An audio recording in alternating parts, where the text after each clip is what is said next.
Au Sénégal, à l'issue du premier tour du bac 2024, le ministère de l'Éducation nationale a annoncé un taux de réussite de 23,40%.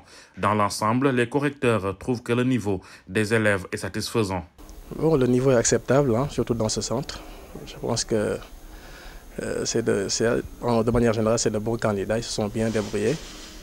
Au vu des résultats obtenus au premier tour, donc on pense que le niveau est assez bon quand même.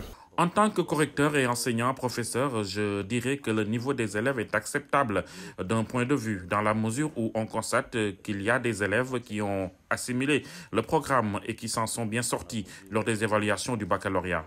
Seulement au cours de ces épreuves du bac 2024, plusieurs incidents ont été notés, occasionnant l'expulsion de plusieurs candidats. Ces derniers avaient avec eux leur téléphone portable, ce qui est formellement interdit. C'est une mesure qui a été prise depuis fort longtemps.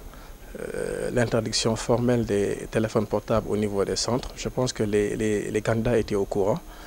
Voilà, donc je trouve que les sanctions sont normales, surtout qu'on les avait déjà prévenus.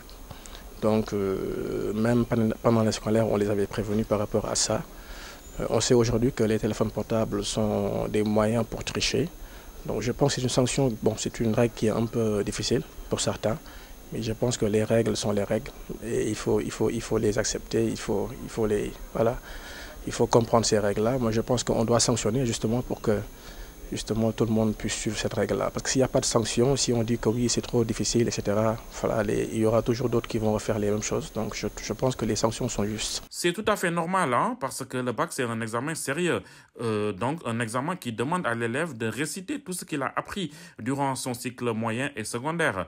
Je pense que donc la tricherie n'a pas sa place ici. Je pense que c'est tout à fait normal qu'on puisse exclure, sanctionner, d'autant plus qu'on avait averti les élèves de l'utilisation et du port du téléphone portable.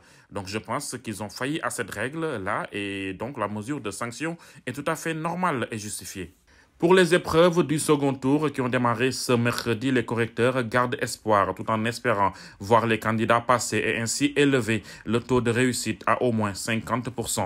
Bon, les résultats ne sont pas totalement satisfaits, je dirais à moitié, parce que c'est pas encore ça. Mais bon, on espère au second tour, avec quand même les épreuves qui sont très abordables, qu'au finish, il y aura de bons résultats quand même.